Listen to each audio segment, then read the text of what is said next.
नमस्कार दोस्तों, share news channel पर एक बार फिर आपका स्वागत है। दोस्तों, मेरे एक व्यूअर ने जानकारी मांगी है कि जियो फाइनेंस सर्विस लिमिटेड इसके अंदर अब इन्वेस्ट करना चाहिए या नहीं। तो आज इस वीडियो को पूरा देखिए और आपको पता लग जाएगा कि इसमें इन्वेस्ट करना है, फ्यूचर आने वाले 2-3 साल के लिए कैसा रहेगा, अच्छा रहेगा, बुरा रहेगा। सारी जानकारी आपको इसी वीडियो में मिलेगी। बहुत छोटा वीडियो है। तो ये जो कंपनी जियो फाइनेंस सर्विस लिमिटेड है, ये 2023 में, यानी कि अभी से देखा जाए 7-8 महीने पहले एक कंपनी अस्तित्व में आई है। अलग तरह से है। ये रिलायंस का हिस्सा थी। काम बहुत पहले से ये कर रही थी, जो कि फाइनेंस से जुड़ा हुआ काम था। लेकिन 2023 में रिलायंस इंडस्ट्री है, उसमें डीमर्जर हुआ था और डीमर्जर होने के बाद ये कंपनी लिस्ट हुई थी और अस्तित्व में आई थी।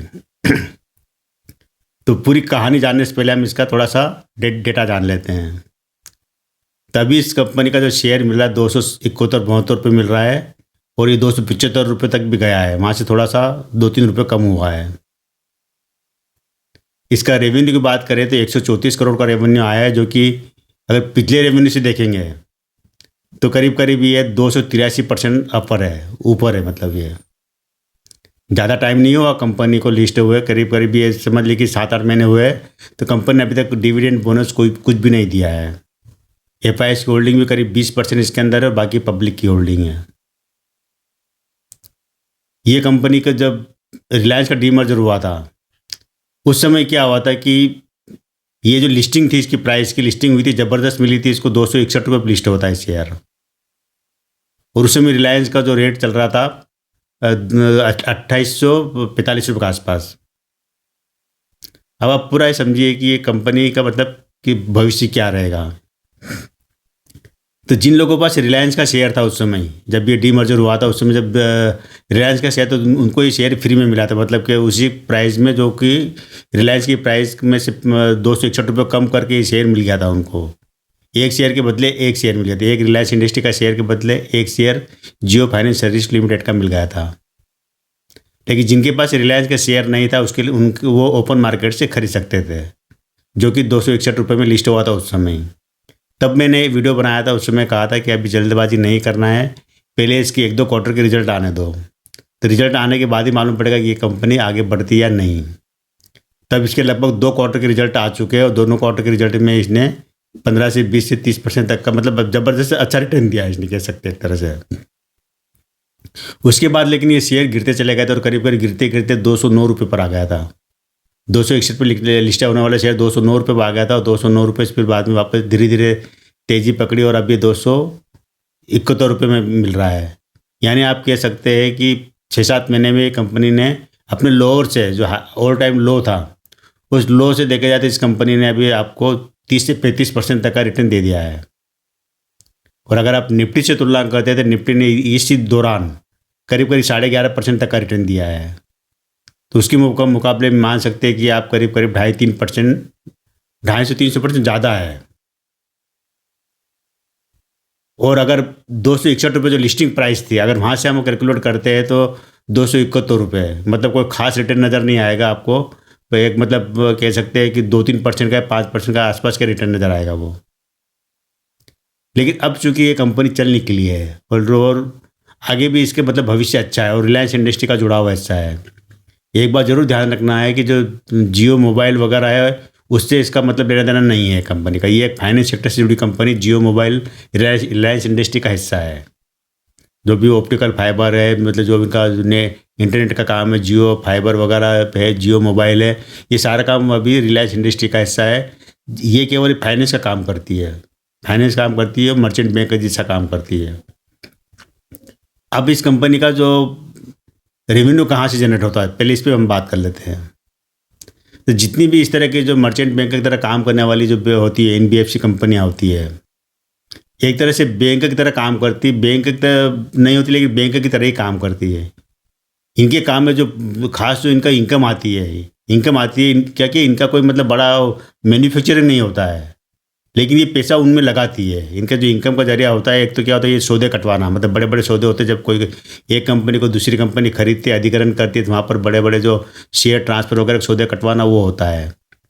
वहाँ से इनको पैसा मिलता है। दूसरा पैसा इनको आता है जो भी स्मॉल स्केल इंडस्ट्री होती है उनको फाइनेंस करती है, या कोई बड़े होते हैं उनको फाइनेंस करती है पैसा, वहाँ से इनको इंटरेस्ट के रूप में पैसा आता है। इसके अलावा बड़े बड़े जो प्रोजेक्ट होते हैं सरकार के, इनके जितने प्रोजेक्ट उसमें पैसा लगाती है, कंस्ट्रक्शन से जुड़े हुए प्रोजेक्ट हो या कोई दूसरे जो प्रोजेक्ट है उसके अंदर मशीनरी वगैरह उसमें पैसा लगाती है, वहाँ से इनको मतलब पैसा मिलता है। इसके अलावा ये जो शेयर जो कोई कंपनी लिस्ट होती है तो उसके स्टॉक में पैसा लगाने काम भी करती है कंपनियां, जो कहते हैं ना एंकर इन्वेस्टर के रूप में भी ये काम करती है। और इसके अलावा इनको जो होता है, जो पैसा आने का जो जरिया होता है, वो मुख्य यही होता है कि जितने भी फाइनेंस के काम करती है वहीं से इनको पैसा आता है। बोर्ड में पैसा लगवाती है, बड़े बड़े जो इन्वेस्टर होते हैं उनका पैसा बोर्ड में लगवाती है, म्यूचुअल फंड में लगवाती है पैसा। कहने का मतलब ये है कि हर तरह के काम करती है और इनको केवल कमीशन के रूप में ही पैसा मिलता है। कोई इनका मैन्युफैक्चरिंग नहीं होता, वहीं से पैसा आता और उसी पैसे से ये अपना बिजनेस चलाते हैं। इनके ज़्यादा कर्मचारी नहीं होते, ज़्यादा बड़ा लोड नहीं होता खर्चा। इस कारण सारी इनके देखा जाए तो जितना पैसा आता है सब इनकम में कैलकुलेट होता है वो। और ये जो कंपनी काम करती है, एक बाहर के लोगों के लिए काम करती है और रिलायंस इंडस्ट्री के लिए भी वित्त पोषण का काम करती है, फाइनेंस का काम करती है। मतलब जो कह सकते हैं खजांची के रूप में कि रिलायंस इंडस्ट्री में एक 45-46 कंपनियाँ हैं, किसी भी कंपनी को फाइनेंस की ज़रूरत पड़ती है तो ये कंपनी मदद करती है उनकी। जैसे मैंने बताया था ना, IRFC रेलवे के लिए मदद करती है, या और भी जो कंपनियाँ हैं जो NBFC कंपनियाँ हैं उनके लिए काम करती है। इसी अपनी इनकी जो पेरेंट कंपनी है रिलायंस इंडस्ट्री उसके लिए काम करती है, उसको भी वित्त पोषण का मदद करती है।